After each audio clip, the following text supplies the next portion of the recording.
In the name of Allah, the most beneficent, the most merciful.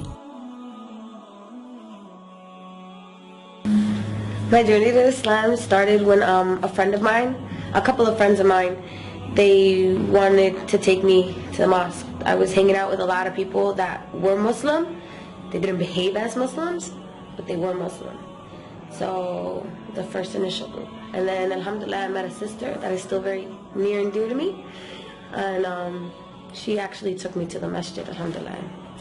But it all started, me wanting to go to the masjid came from me wanting something better for my kids. I was looking for something better for my kids because my life was very disorganized. You know, I come from a household where my mother was a drug addict. My father was a cartel. He was in the Colombian cartel. He got 30 years in jail. My mother died from a heroin overdose. So my lifestyle was very similar to them, and I was going down that path. And I didn't want to leave my kids the way my mother left us. So the more I reflected on that, that kind of pushed me to look for something, like, you know, for something. And when I was hanging out with them, they told me that being Muslim was about just believing in one God. And that was appeasing to me. You know, I didn't have to have any statues, and it's just one God. And I got curious. That's where it started.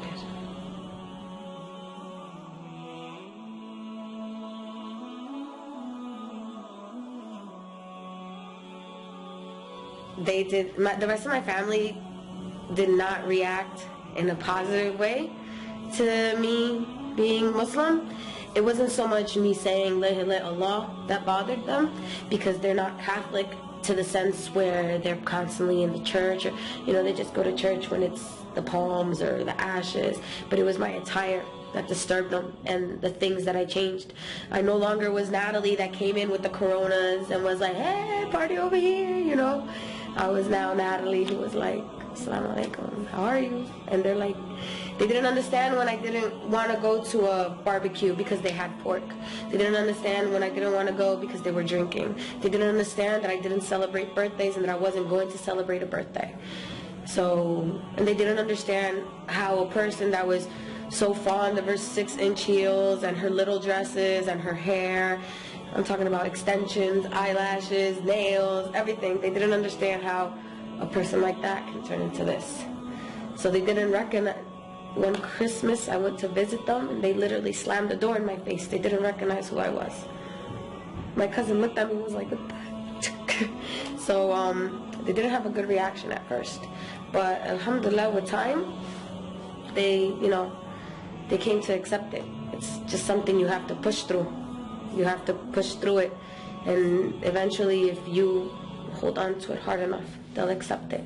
You know, I compared my dress attire to that of the Virgin Mary. I'm like, how do you pray to her and it's okay for her to dress like that? This is supposed to be the person that you think is the greatest woman on earth, you know, and you don't want me to dress like her. And that kind of shut them up.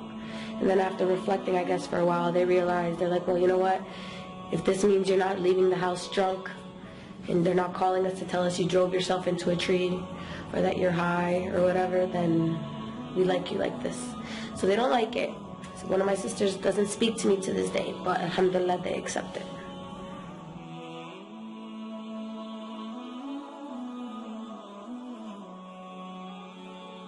My first Ramadan was extremely difficult for me. Extremely difficult because I was new to Islam. I didn't have that many sisters in Islam, and I had a lot of sisters, but I didn't know a lot of sisters, like to go to iftars and this and that. And it was my first year wearing hijab. It was in the summer. It was extremely long hours. I was also you know, I come from a family where food is like, you know, we make huge meals all the time, and I had to cook for the kids. It was very difficult. But alhamdulillah, like, the thirst was the biggest deal. But once you push through it, and it just becomes, you know, it becomes easier.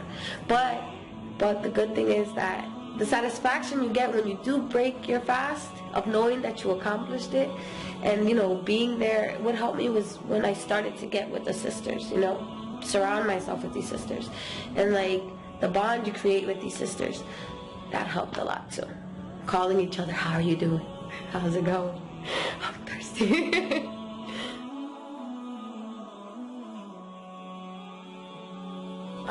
The one thing I love about Islam is I love my sisters in Islam. And I also love the promise of something better at the end. Because nobody wants to do this forever, right? I love my sisters in Islam because they're closer to me than my blood sisters. Always. Even before I was Muslim, the relationship that I had with my sisters, I can never compare to the relationships I have with my sisters in Islam. And I can say that that's for every single Muslim woman I know, revert, non-revert, like sisters in Islam. We're just, you know, it's not like the friends I had at the bar that you go there and, you know, you're friends while you're getting drunk and you're only there to hold each other's hair if you're throwing up. You know, these sisters, you know, they're there in the good, the bad, the pretty, the ugly, everything. You know, these sisters, even though they're not blood related to me, they're closer to my children than my family. They're closer to me than my family. So alhamdulillah, my favorite part is definitely my sisters in Islam.